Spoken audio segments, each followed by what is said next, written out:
Bismillahirrahmanirrahim. Pengertian hukum akli. Hukum akli itu ialah menetapkan suatu perkara pada suatu perkara.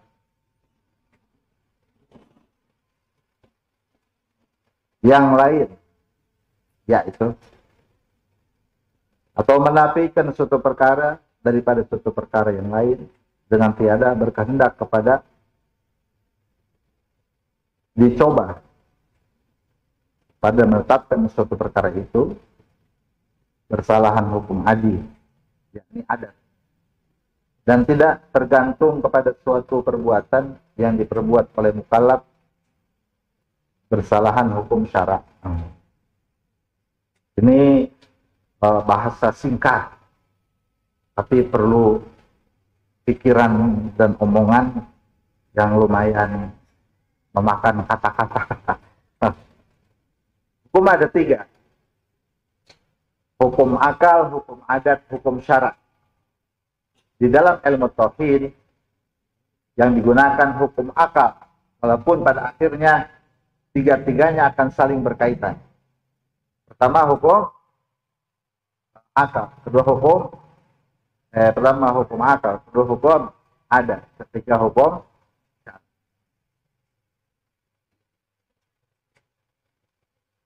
Kalau hukum akal itu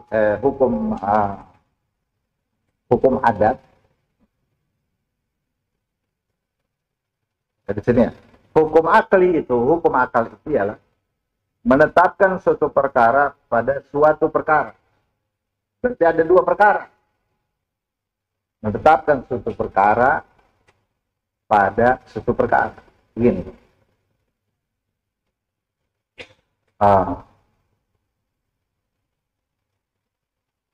Bila mana ada asap, pasti ada api. Gitu? Ada asap, pasti ada api. Walaupun kita tidak melihat apinya.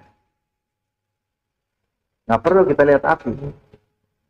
Kalau ada asap, ada api. Ini akal kita bilang, pasti ada api. Itu namanya menetapkan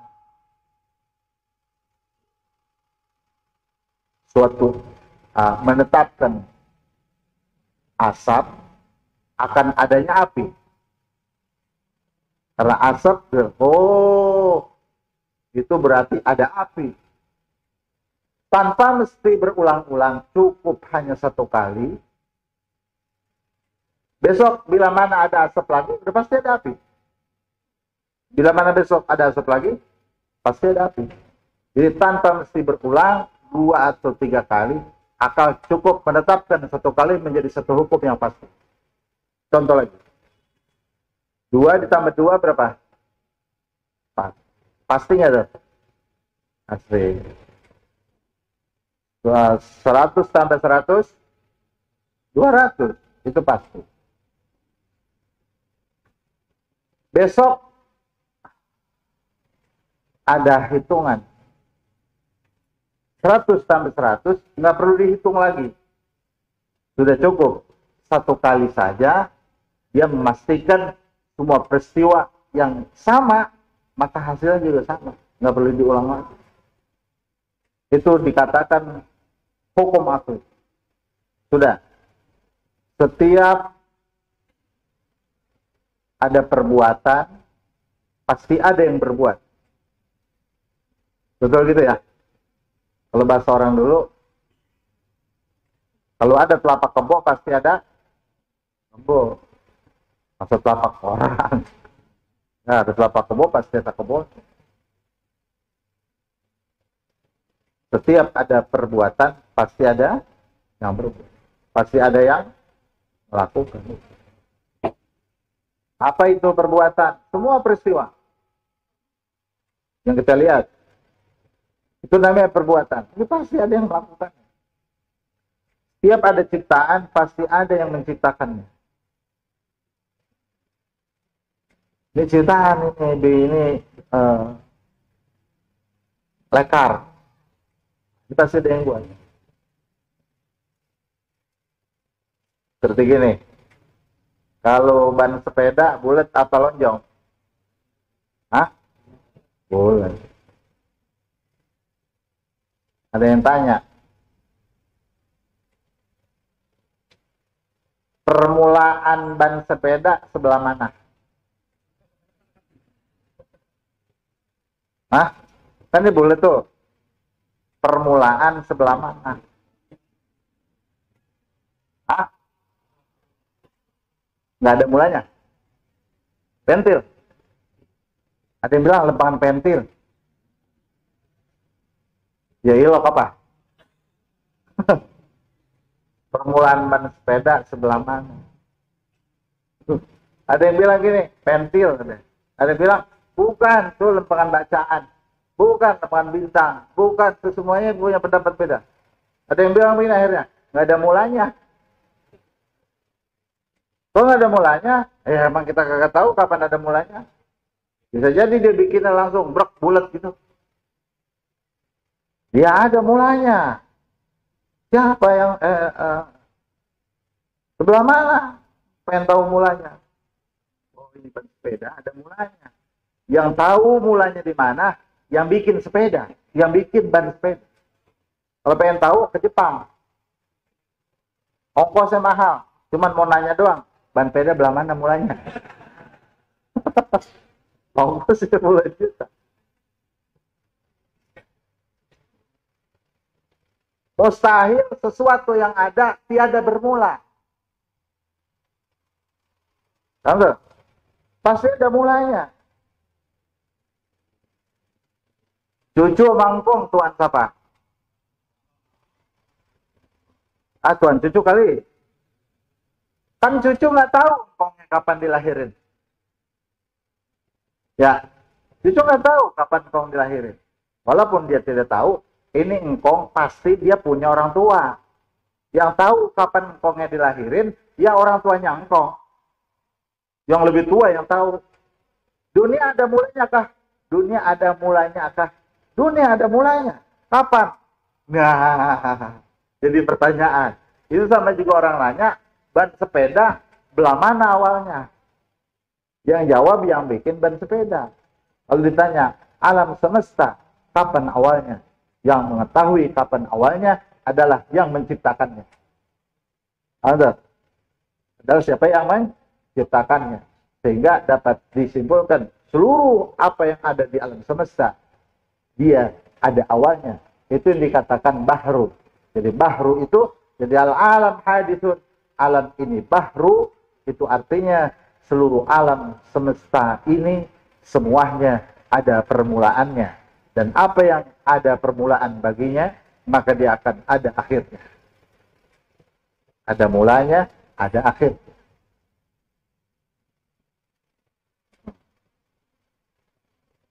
Bersalahan hukum adi, yakni ada.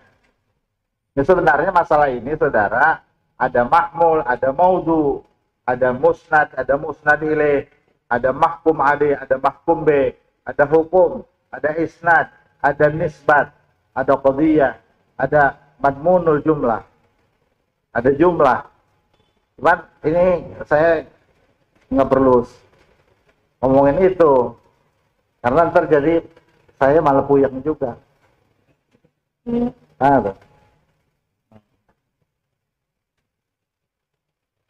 Bersalahan hukum adi, beda dengan hukum adat. Artinya kalau hukum adat perlu dicoba, perlu berulang. Hukum adat itu perlu berulang. Karena hukum adat bisa jadi meleset.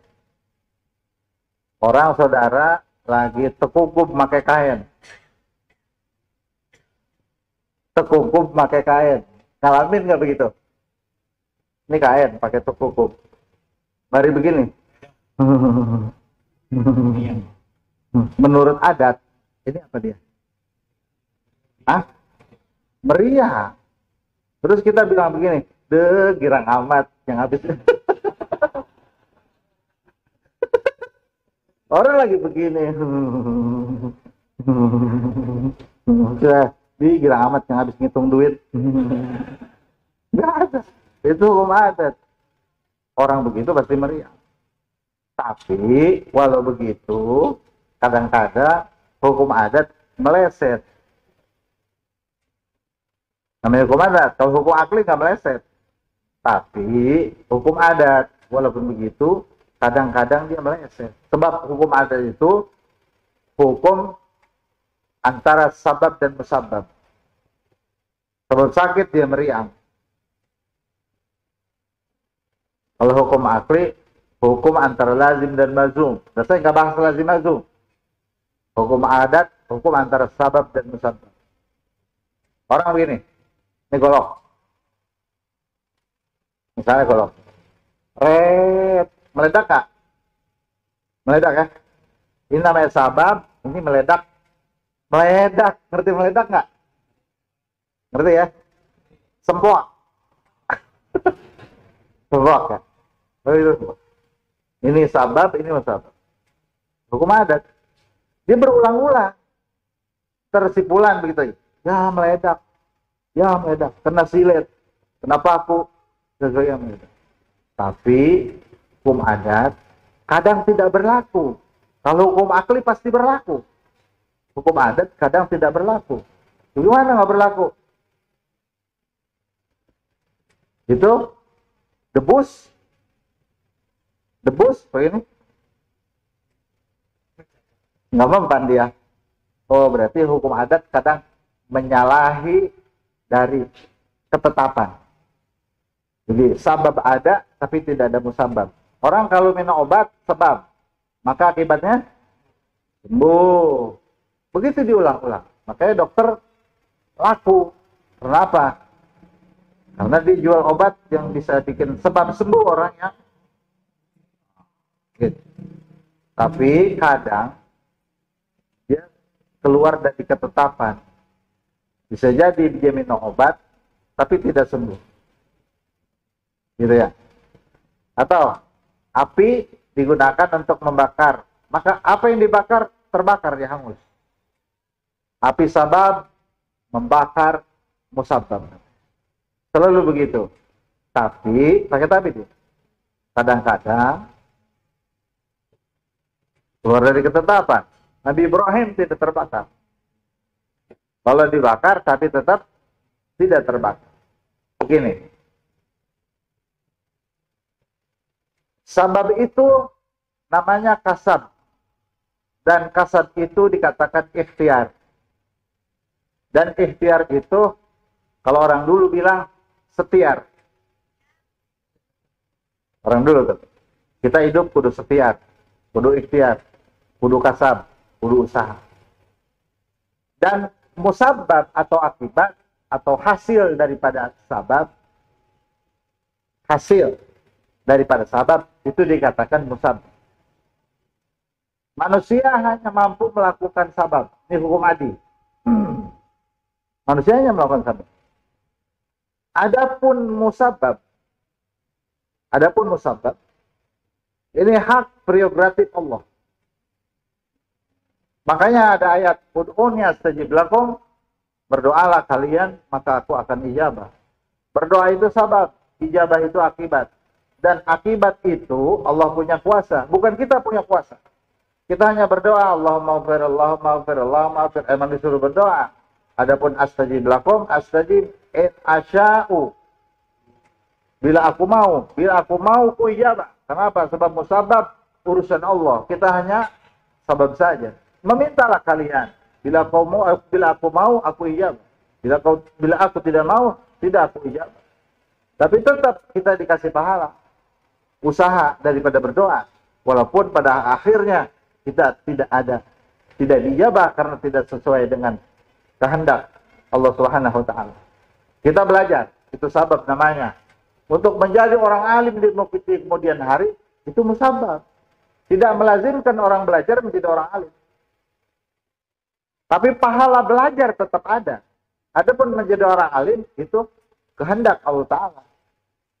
Allah taala yang menentukan dia menjadi alim ataupun tidak. Makanya kita nyanterin anak usaha namanya.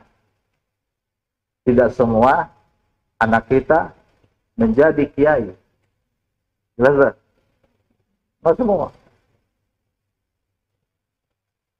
Ada nabi, ada rasul. Nabi itu tidak punya umat. Rasul banyak umatnya. Maka Rasulullah bilang, ulama'u ummati ka'ambiya'i Bani Israel.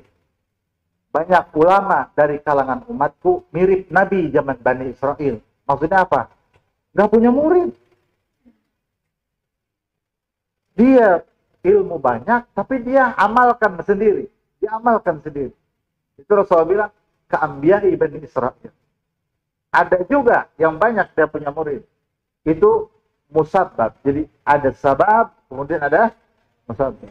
Kita hanya mengupayakan, tetapi Allah Subhanahu wa Ta'ala yang menentukan. Ini masih terkait bahasan tentang tawakal. Saya tunda dulu, waktu sudah agak siang. Dikit saya baca, dan tidak tergantung kepada suatu perbuatan yang diperbuat oleh mukallaf. Hukum akli tidak berkaitan dengan perbuatan mukallaf. Hanya akad. Bersalahan hukum syar'i. Kalau hukum syar'i itu hukum agama, hukum fikih, dia berkaitan dengan perbuatan mukallaf.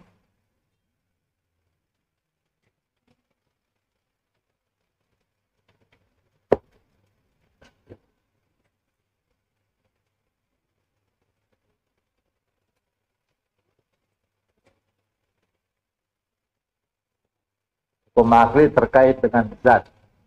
Kalau hukum syar'i terkait dengan perbuatan. Masih panjang. Nanti kita ulang lagi bahasan ini. Wallahu a'lam.